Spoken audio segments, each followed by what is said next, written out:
Good afternoon students. आज हमारे questions जो हैं पेज नंबर 112 से लिए हुए हैं। इसमें पहला क्वेश्चन है convert the following temperature to the celsius scale. लेकिन ये वाले क्वेश्चन जो हैं पीछे भी हमने किए हैं। हमने उसमें पढ़ा था कि अगर जैसे ये क्वेश्चन है kelvin A part 293 kelvin, B part 470 kelvin, इनको चेंज करना होता है डिग्रीज़ में।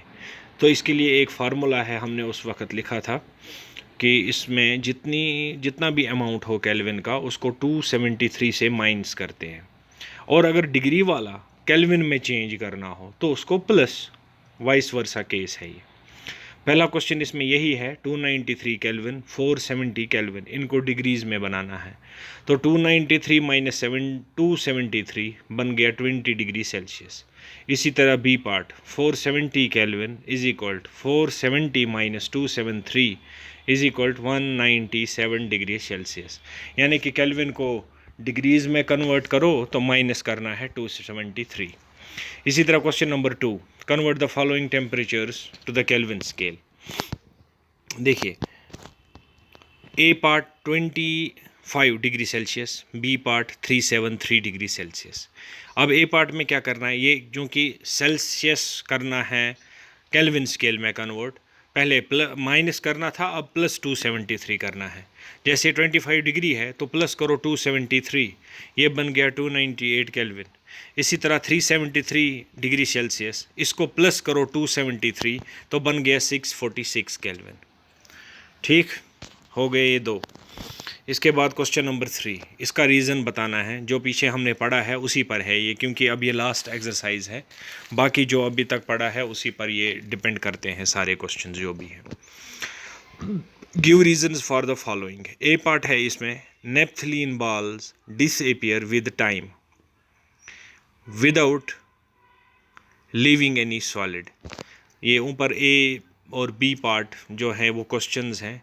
नीचे जो आंसर है ए और बी, इसमें ए पार्ट रिपीट लिखा हुआ है तो ये मिस्टेक से हुआ है, अदरवाइज़ नीचे आंसर्स दो लिखने हैं। अब क्योंकि इन ऑब्जर्वेशंस की रीजंस बतानी है इसलिए ये साथ में ही मैंने इसमें लिख दिए। Naphthalene balls disappear with time without leaving any solid, plus we can get the smell of perfume sitting several metres away. ये बी पार्ट है। पहला पार्ट जो कि naphthalene balls disappear with time without leaving any solid, इसका मतलब है naphthalene balls जो हम कहीं पर भी रखते हैं, चाहे अपने जो है बाथरूम वगैरह जो होते हैं उसमें ये रखे जाते हैं ताकि वहाँ पर बदबू ना हो।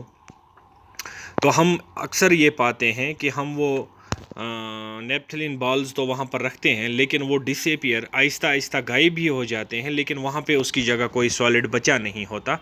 इसकी वजह क्या है? इसकी वजह यही है कि नेप्थलीन जो है ये सबलाइम हो जाते हैं। इट मीन्स सब्लिमेशन वाला प्रोसेस इसमें हो जाता है कि जिसमें कोई सॉलिड जो है वो डायरेक्टली गैस बने विदाउट चेंजिंग इनटू लिक्विड, या कोई गैस हो वो सॉलिड बने विदाउट चेंजिंग इनटू लिक्विड।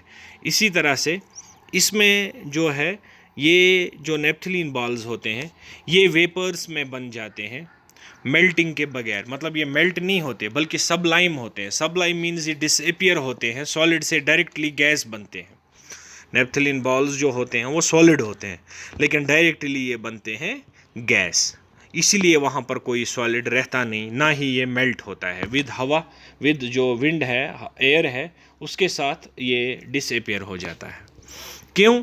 क्योंकि वही बात आती है फिर से, जो है ये गैस बनती है और गैस हवा में घुल जाती है। इंटरमॉलिक्यूलर फोर्सेस जो उसमें पार्टिकल्स में होते हैं वो ज़्यादा स्ट्रॉन्ग होते हैं, इसकी वजह से।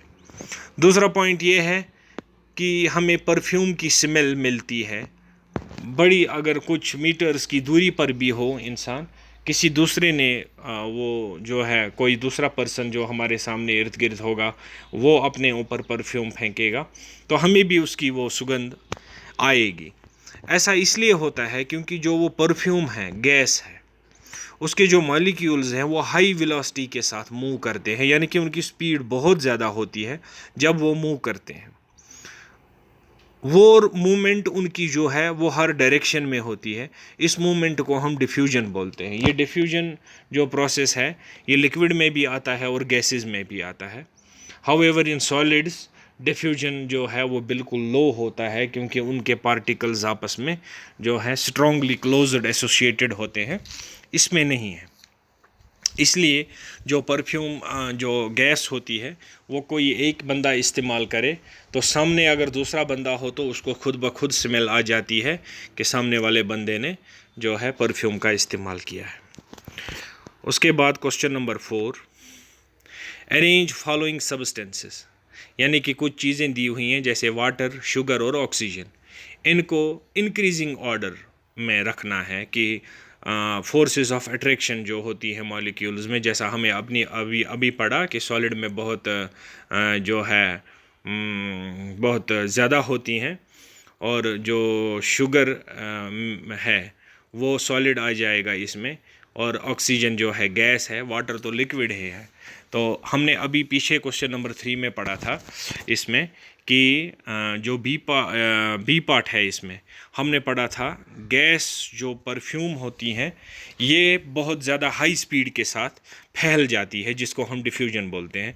ये लिक्विड में होता है और गैसेस में होता है, ऐसा मैंने कहा था। लेकिन गैसेस में सबसे ज़्यादा होता है, और लिक्विड भी अगर हम पानी की बोतल एक जगह फेंको वो तो एक ही जगह नहीं गिरेगी, कुछ दूरी तक वो जाएगी, कुछ दूरी तक वो फैलेगी जहाँ तक डिफ्यूजन हो सकता है। यानी कि लिक्विड इसमें है डिफ्यूजन लेकिन कम, और गैसेस में बिल्कुल भी जो है बहुत ज़्यादा है, और जो सॉलिड है उसमें बहुत ही कम डिफ्यूजन होता है, यहाँ तो होगा ही नहीं क्योंकि उसमें फोर्सेस ऑफ अट्रैक्शन बहुत ज़्यादा होती है। तो इस क्वेश्चन से हमें क्वेश्चन नंबर 4 के बारे में खुद ब खुद पता चल जाएगा कि इंटरमॉलिक्यूलर फोर्सेस ऑफ अट्रैक्शन जो है वो इंक्रीजिंग ऑर्डर में अगर हम लेंगे तो सबसे जो कम, जो नेग्लिजिबल फोर्सेस हैं, बिल्कुल कम फोर्सेस हैं, वो है ऑक्सीजन में। उसके बाद हम आगे साइन लगा सकते हैं कि इससे ग्रेटर देन वाटर है। वाटर में जो हैं ऑक्सीजन से थोड़ी ठीक ठाक फोर्सेस हैं, लेकिन जो शुगर है वो सॉलिड आएगा तो उसमें बिग यानी कि लार्ज फोर्सेस ऑफ अट्रैक्शन है आपस में। तो इस हिसाब से ये inter molecular forces of attraction जो है आपस में मॉलिक्यूल्स में होती हैं। इसके बाद क्वेश्चन नंबर 5, यहाँ पर फिर एक क्वेश्चन हमने पीछे भी किया था, यही वाटर का 250 डिग्री सेल्सियस पर वाटर की जो है फिज़िकल स्टेट क्या होती है, तो वो गैस होती है। इसी तरह ये जो है what is the physical state of water at A part 25 degree Celsius, 0 degree Celsius और सी पार्ट 100 डिग्री सेल्सियस। देखिए इसमें तीनों चीज़ें आती हैं, लिक्विड, सॉलिड भी और गैस भी।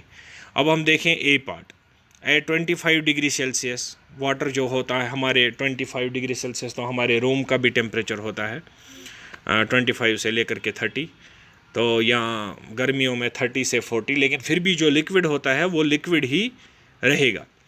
इसी तरह अगर अब 0 डिग्री सेल्सियस यानी कि रेफ्रिजरेटर में जहाँ पर बर्फ़ जो है फ्रीज़ होता है, लिक्विड आइस बनती है, वहाँ पर अगर वाटर होगा तो वो सॉलिड बनता है, हमें पता है, और उस सॉलिड को हम आइस कहते हैं। जबकि ये आइस सॉलिड होते हुए भी लिक्विड के ऊपर फ्लोट करती रहती है, क्योंकि इसकी जो डेंसिटी है एज़ कम्पेयर टू लिक्विड वो कम आ जाती है। अच्छा, इसके बाद जो सी पार्ट है 100 डिग्री सेल्सियस, तो वो इसका ये तो हमें पता ही है, 100 डिग्री सेल्सियस पे रख के जो वाटर है वो बॉईल होने लगता है, उसके वेपर्स बनते हैं, गैस बनती है, उसके उस जो गैस है उसको हम स्टीम कहते हैं। तो इसके साथ 5 क्वेश्चन कंप्लीट होते हैं। इसके बाद भी जो कुछ क्वेश्चंस रहते हैं वो आगे देखेंगे। Okay students.